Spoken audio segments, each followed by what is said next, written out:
you started playing basketball? Nagsimula po akong maglaro ng basketball by the age of 7 years old.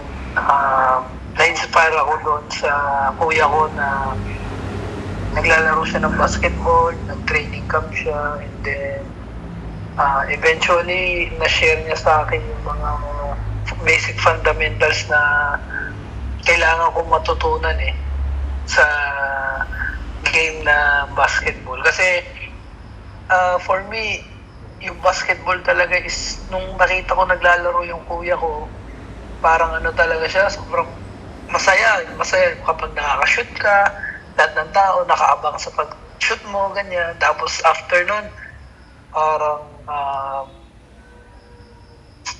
parang makikilala ka ng madaming tao kasi around Batangas City, super solid nung mga suporta nila. So, ako, nung nagsimula ako maglaro, 7 years old, and then marami ring ups and downs throughout ng career.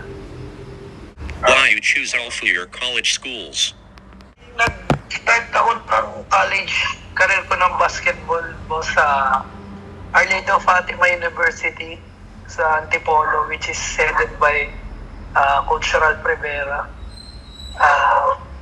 Last season, head coach siya ng Rizal.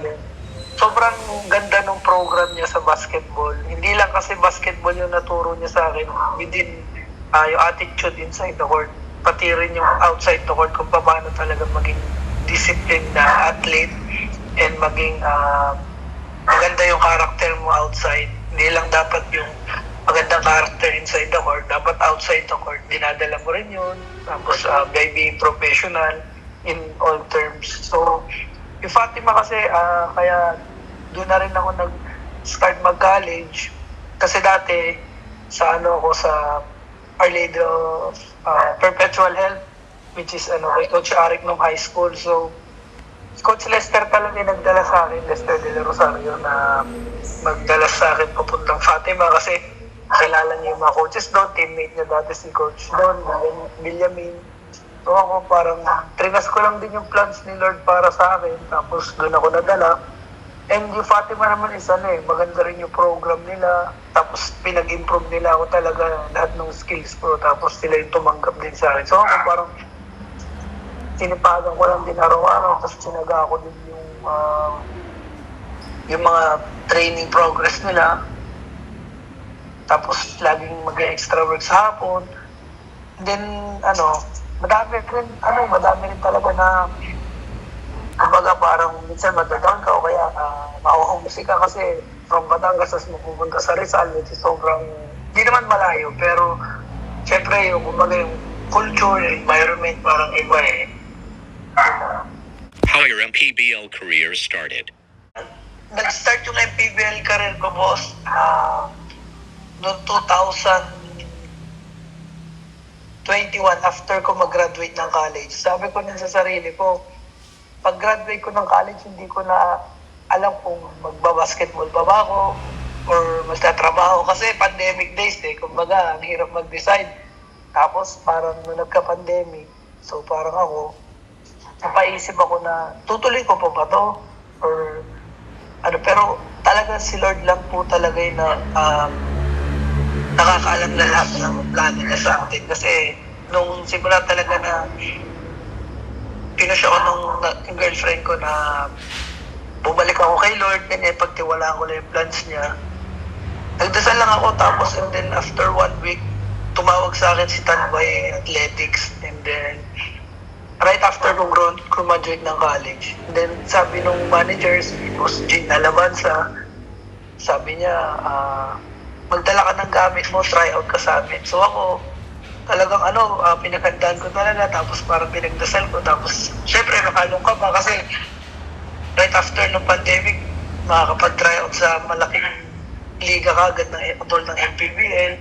So, parang nung una, sabi ko, bahala na si Lord. Kumbaga, dali ko na ng sipag tsaka-tsaga kasi wala naman talaga tayo na para mga backers, ganyan, hindi naman din tayo gala sa gaano kasikat na school. Pero sabi ko lang, pagtiwalaan ko lang talaga si Lord, tapos yung sipag at syaga ko na may dadala. Tapos pag nag-tryout ako, and then after ko makuha, inisip ko kagad, hindi yung salary or ano, ang inisip ko kagad talaga po is kung paano po mag-fit sa sistema ng coach ko. Kasi para sa akin, from high school to college po talaga, basketball is a team game na which is everybody has a role and a part of the team.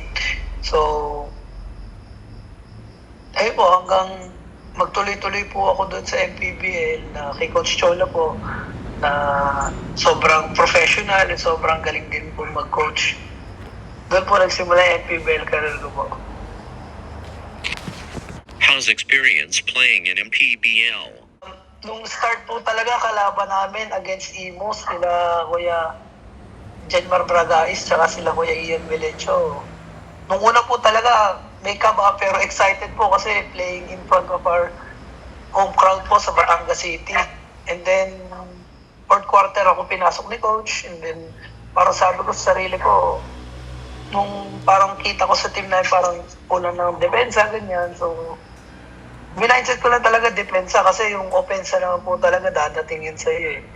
And then, towards the end game po, parang napagbigyan din po ako na makalayat na foul po ako. So, unang free throw ko po, unang basket ko po sa MPBL, 2 free throws po. Tapos, no ending, nakashoot pa ako ng 2 points. Bali, 4 points po yung, and then, yung MPBL experience po, talagang sobrang magiging mature po kayo maglaro, madami kayong matututunan throughout the games. Kasi, minsan, hindi naman tayo palagi panalo, may talo, kumbaga, doon po sa mga talo na yun, doon ka matututo kung ano yung pagkakamali mo after ng game, papanoodin mo yung video clips nyo, yung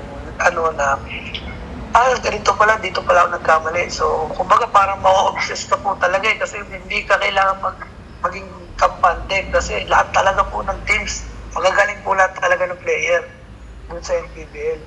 So, kailangan, every day, every night, kumbaga parang pinaghahandaan mo, kailangan 8 hours of sleep, tamang kain, iwas sa mga masasama na yung mga alak, mga sweets, mga talaga po it's a game of preparation po talaga yung pagdating sa MPBL. Yun po. Opo, boss. Kinabahan talaga ako. Pero nag-trust lang talaga ako sa system ni Coach Cholo sa aking mga teammates ko. Kasi by being part talaga po ng professional team like Tanduay. Kasi dati, embassy team pa po kami nun bago pa po kami nag-Tanduay Ram Master. So, being part po ng team talaga is sobrang saya po nung environment na kapag Coach Cholo Villanueva mga po ng team. Minsan yung kapag mga kalimutan mo kasi lahat ng mga teammates mo parang chinicheer up ka na. Sige lang, tawag talaga kasi sa akin talaga nung first season na Utoy kasi Utoy sa Batangas po is so yung pinakabata po talaga sa team. So ako, huwag ka kapantoy, enjoy mo lang, ganyan. So ako parang, sige, depensa muna ako. Kumbaga, kuya, depensa lang, mindset lang muna. Kasi, pag napigil ako po kasi yung scorer po or yung magagaling sa kabilang team, kumbaga po parang mataas po yung magiging magiging moral po sa team. So, ayun po. Kinabahan po ako ng konti mo, pero masaya po kasi yung mga ka-teammates ko sa coaches and staffs and management. So, may konting kaba po. Pero excited po maglaro. Why you choose jersey number 21?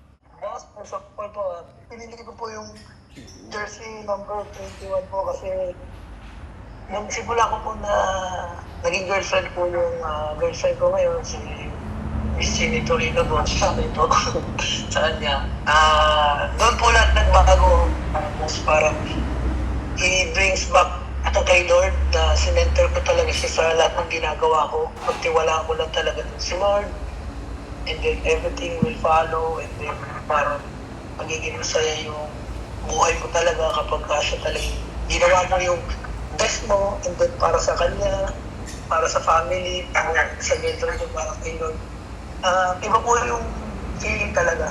So parang doon natin na-realize yung purpose natin sa life, kung bakit nandito tayo sa earth ngayon na kasi lahat may timing, lahat may role para sa kanya. And then yung Jersey 21 talaga po is yung day na parang sobrang doon ko po talaga naiisip lahat kung bakit po ako nandito, kung nasan man po ako ngayon. Yan po. If you became PBA player, who do you want to face? Pag PBA player po ako, gusto ko pong maabutan pa yung si Kuya Jason Castro po, kasi siya po talaga yung idol ko since high school and college.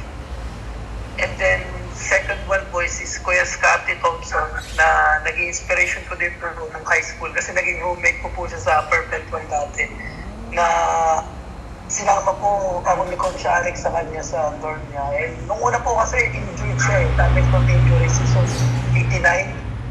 Nung after na season nila, off-season game nila against Lasal sa Tanawan, Batangas, PCCL, na-injured siya. So ako parang wala pa akong idea po talaga sa kanya, boss, na kung sino po siya. And then, nung nag-season 19 na po, juniors ako, siya seniors na po siya sa first. Talaga pong MVP talaga po, MVP caliber. Tapos nagsunod-sunod po yung career niya. Then sobrang bait niya rin po talaga. Yung attitude niya inside and outside the court is talaga pong is leading by example. Yun po. Thank you for watching.